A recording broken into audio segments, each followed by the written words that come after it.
बिस्मिल्लाहिर्रहमानिर्रहीम। अस्सलाम वालेकुम। कैसे हैं आप सब? उम्मीद करती हूँ आप सब लोग खैरियत से होंगे।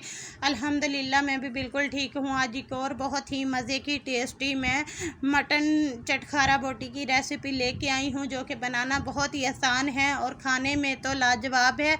और इसकी खुशबू जो है वो पूरे मोहल्ले में फैल जाएगी। इतनी टेस्टी इसकी खुशबू, इतना मज़े का ये चटखारा बोटी बन के रेडी हुआ था। चले आइए हम अपनी रेसिपी स्टार्ट करते हैं। वीडियो को फुल वॉच ज़रूर कर लीजिएगा। तो यहाँ पे मैंने जो है ये बोटियाँ ली हैं।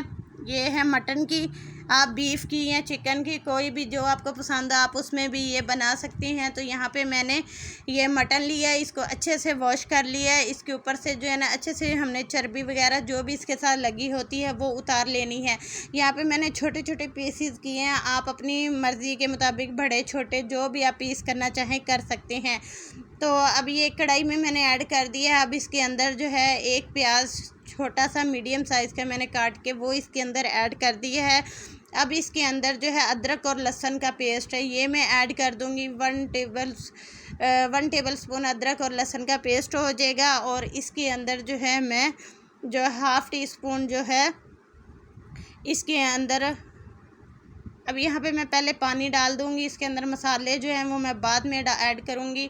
यहाँ पे मैंने पानी डाल दिया तकरीबन 2 गिलास, जिसमें ये बहुत अच्छे तरीके से हमारा मटन जो है ये गल जाएगा।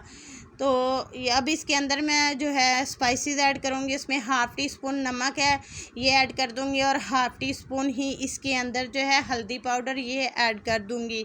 ऐड करने के बाद अब मैं इसको अच्छे से मिक्स कर लूँगी। मिक्स करने के बाद अब जैसे ही इसके अंदर एक बॉयल आएगा, फिर इसके अंदर जो है मैं 1.5 टी स्पून जो है ना सिरका ये ऐड कर दूँगी। इससे हमारा जो मटन है वो बहुत जल्दी गल जाएगा।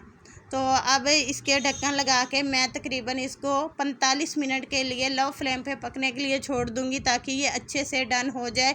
जो बोटी है वो बहुत अच्छे तरीके से कुक हो जाए।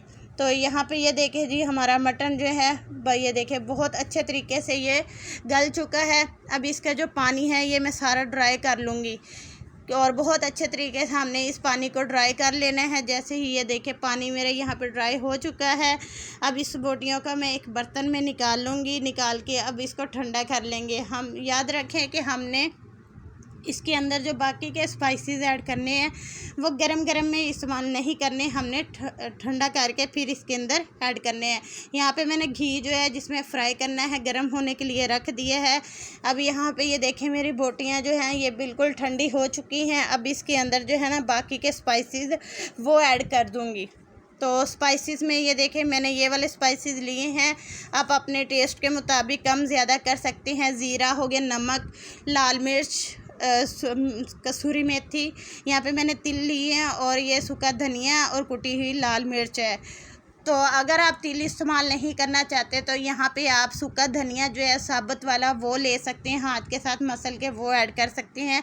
मैंने यहाँ पे पीसा हुआ सूखा धनिया ऐड किया और इसके साथ मैंने तिल ऐड किए। इससे भी बहुत अच्छा फ्लेवर आता है। बहुत ही टेस्टी यम्मी से ये चटखारा बोटी बन के रेडी होती है। बहुत ही मज़ा आता है, चटपटी सी होती है। आप लोग ये जो है ना इंजॉय करके खाएंगे, बहुत ही मज़े की है। आप लोग मेरे तरीके से बनाइएगा, खाइएगा, आपको बहुत मज़ा आने वाला है। तो यहाँ पे हरी मिर्चें जो है वो मैंने ऐड कर दी है, और यहाँ पे हरा धनिया ये ऐड करके अब इनको अच्छे से जो है ना मसालों को मिक्स कर लेंगे, ताकि सारे मसाले जो है ना बोटी के साथ अच्छे से लग जाएं। और इसके बाद अब इसके अंदर जो है मैं यहाँ पे कॉर्नफ्लोर का इस्तेमाल करूँगी। उससे पहले एक लेमन ये भी ऐड कर दूँगी इसके अंदर। लेमन याद रखें मैंने हाफ़ लिया है, क्योंकि मेरे पास ये जो है बोटियाँ ये थोड़ी सी मैंने बनाई हैं, ज़्यादा मैंने ये नहीं बनाया, तो इसलिए इतने से मिक्स बोटियों के लिए जो है ना हाफ़ लेमन काफ़ी है। तो उसका मैंने जो रस है वो इसमें ऐड कर दिया है चटपटा करने के लिए। अब यहाँ पे सिर्फ मैं 1 टीस्पून जो है ना कॉर्नफ्लोर जो है इसके अंदर ऐड करूँगी। ज़्यादा हमने ऐड नहीं करना, हमने सिर्फ इसकी थोड़ी सी हल्की सी कोटिंग करनी है, ताकि जब हम इसको फ्राई करें तो हमारे मसाले जो हैं बोटी के साथ लगे हैं वो उतरे ना। बस इसीलिए हमने इस पर कॉर्नफ्लोर इस्तेमाल किया। अगर आप कॉर्नफ्लोर इस्तेमाल नहीं करना चाहते तो यहाँ पे आप मैदा भी ले सकते हैं। या चावल का आटा भी इस्तेमाल कर सकते हैं। अब देखिए बहुत अच्छे तरीके से मिक्स हो गया है, तो चले आइए अब हम इसको फ्राई करते हैं। तो यहाँ पे मैंने एक फ्राई पैन लिया था जिसमें मैंने घी गरम होने के लिए पहले ही रख दिया था। अब इसके अंदर एक एक बोटी डाल के इसको मैं फ्राई करती जाऊँगी। तो याद रखिए इसी तरह अपने हाथ के साथ एक एक बोटी को अलग अलग इसके अंदर डालना है। अगर आप यहाँ पे इकट्ठा 2-3 बोटियाँ इकट्ठी डाल देंगे तो वो आपस में जुड़ जाएंगी। तो हमने ऐसा जो है बिल्कुल नहीं करना, हमने एक एक बोटी को अलग अलग और थोड़े थोड़े वक्फे पर ही इसको डालना है।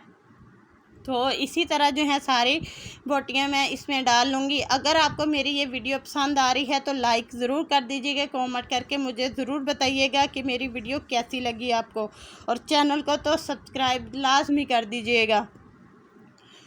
और ये देखें यहाँ पे मैंने सारी ऐड कर दी हैं। अब इसको जो है ना 5 मिनट के लिए मैं इसी तरह पकने के लिए छोड़ दूँगी। इसको अभी तक हमने हिलाना नहीं है वरना इसकी कोटिंग जो है वो उतर जाएगी। 5 मिनट के लिए हमने एक साइड से 5 मिनट एक तरफ से पकाएंगे क्योंकि, और याद रखें यहाँ पे हमने जो है फ्लेम जो है वो थोड़ी सी हाई रखनी है क्योंकि हमारी बोटियाँ तो पहले ही गली हुई हैं, हमने सिर्फ ऊपर से कलर देना है। तो अगर हम इसको लो फ्लेम पे पकाएंगे तो हमारी बोटियाँ और ज़्यादा गल जाएंगी जिसकी वजह से वो टूटने लग जाएंगी। तो इसलिए हमने जो है ना इसको ऊपर से ही गोल्डन कलर देना है। तो हम जो है ना इसको फ्राई कर लेंगे हिलाते हुए अच्छे तरीके से, चारों तरफ से इसका गोल्डन कलर आ जाएगा तो फिर हम इसको बाहर निकाल लेंगे। तो ये बहुत ही मज़ेदार सी चटखारा सी मटन बोटी की रेसिपी बन के रेडी हुई है। आप लोग भी इस तरीके से बनाइएगा, खाइएगा और मुझे फ़ीडबैक ज़रूर दीजिएगा। तो यहाँ पे मैं निकाल लूँगी। ये बहुत देखे जी हमारी चटखारा बोटी जो है ये बन के रेडी हो चुकी है, बहुत ही टेस्टी यमी सी। ये देखें कितनी प्यारी अच्छी सी ये लुक आ रही है। देखें ऊपर तिल के जो है वो नज़र आ रहे हैं, कितनी प्यारे मज़े की, और खुशबू भी इसकी बहुत अच्छी और मज़ेदार आ रही है। तो ये बहुत ही मज़ेदार बोटी बन के रेडी हुई है। मैंने ज़्यादा नहीं बनाई, बस एक थोड़ी सी बनाई है आप लोग को दिखाने के लिए कि ये मेरी रेसिपी बताने के लिए मैंने ये बनाई है। आप लोग भी बनाएं, खाएं। ये देखें बहुत अच्छे तरीके से हमारा मटन जो है वो गल चुका है। अब मैं आपको इसको केचप के साथ खाकर भी दिखाती हूँ। वाह बहुत मज़े का टेस्टी और यमी यमी सा इसका टेस्ट आया है। आपको ये रेसिपी उम्मीद करती हूँ कि आपको बहुत पसंद आई होगी। तो मुझे दे इजाज़त, आप भी अपना ख्याल रखिएगा, अपने बच्चों के साथ खुश रहें, आबाद रहें और मेरे लिए भी दुआ करते रहें और मुझे फुल सपोर्ट करते रहें। चैनल को सब्सक्राइब ज़रूर कर दीजिएगा। मिलते हैं हम एक और नई वीडियोस के साथ, तब तक के लिए अल्लाह हाफिज़।